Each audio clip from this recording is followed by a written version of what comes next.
A couple of days ago, Strymon, maker of popular pedals Mobius, Timeline and Night Sky, broke waves entering the software space, creating a plugin version of their most popular pedal, BigSky. I think this is a cool move for Strymon. I mean, it's not something that people were expecting. I don't know if it's something that people have been asking for, but it's cool that it exists. The plugin is half the price of the physical unit.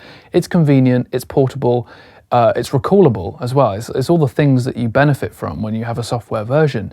And, you know, if you've got the pedal or you wish you had the pedal but you can't afford it, then Strymon's got you covered for the sweet price of $200. I'm going to park that for 1 second because Moog just yesterday broke waves in a similar way, releasing a whole plugin suite of their Moogafugas, the delay, the ring modulator, the filters, the whole squad's in town, $249 for the whole lot, currently on a very attractive intro price. Now, if a company releases a plugin of its own hardware, you know that you're supporting the company directly, whose vision it was to create the product, and two, it's going to be the very best emulation possible. So any Waves version or Plugin Alliance version kind of pales in comparison now. If you can get an original SSL modeled by SSL, then you're going to be in for a really good product. And this is quite interesting for me because on both sides you've got a company that wants to sell you a product that's cheaper than its own original hardware was. Definitely in the case of the Moogs, which are rare, valuable collector's items now.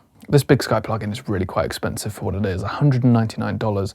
I think the reason it's so expensive is because the original still exists. You can still buy it for $479 from the website.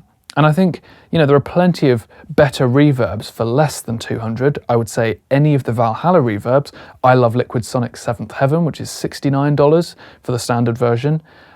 So you're definitely getting a better deal if you go elsewhere, but it's not about just buying a reverb, it's about buying a BigSky. And if Strymon wants to maintain that their original pedal is still worth $479, you can't just price the plugin version at £50 because then everyone will just buy that. The price tag on your product has a direct impact on the impression people have of its value.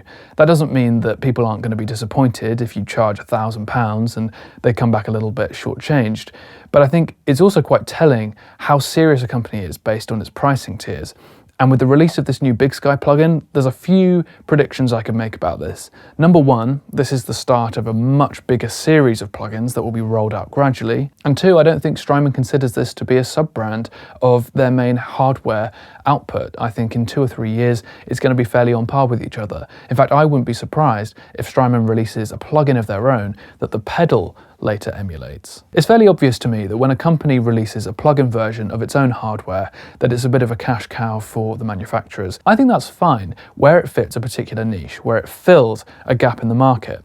And, you know, when they say, we're making this product more accessible for more people, you know that's virtual signaling speak for, I'd rather get 50% than 0%. Now, for companies like Moog, I think these plugins are great because although they themselves are a very reputable company, they don't stand to benefit every time an inflated price on a pedal sells on Reverb. I'm not in a position to spend £1,500 on a single pedal, but I might be in a position to spend £200 on the whole suite of plugins, and I'd rather give my money to Moog than buy the Behringer knockoff. This is a similar direction to what SSL have done, and I've got the native plugins that they sell, and I think they sound great. I think they sound better than the UAD and the Waves audio versions, and it feels nice to go back to the company that made it famous in the first place. For Strymon, it's a much smaller niche, and that price tag difference isn't enough to differentiate the demographics. Because that demographic is still basically the same between the pedal and the plugin, you're going to have some people who have the pedal who buy the plugin just for the convenience of when they're out on the road or sketching a new idea. So in a way, Strymon have encouraged people to spend twice on the same product. I have a bit of a sour taste in my mouth with this whole BigSky thing because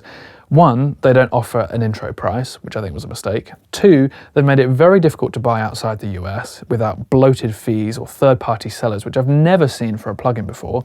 Three, there's no discount for anyone who already owns the pedal, so there's nothing to incentivize them to buy that. And four, it doesn't really take advantage of any DAW features. I mean, at least tempo sync it to the host tempo, that would be cool. And I just think for a company that's already developed this product in creating all of these algorithms, you're not really spending much more money in creating a plugin for it.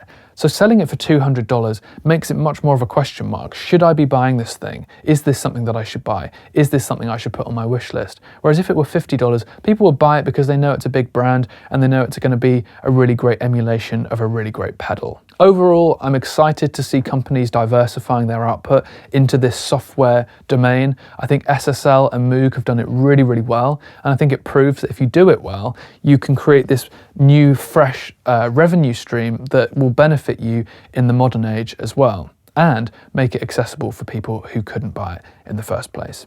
I'd love to know what your thoughts are down in the comments down below.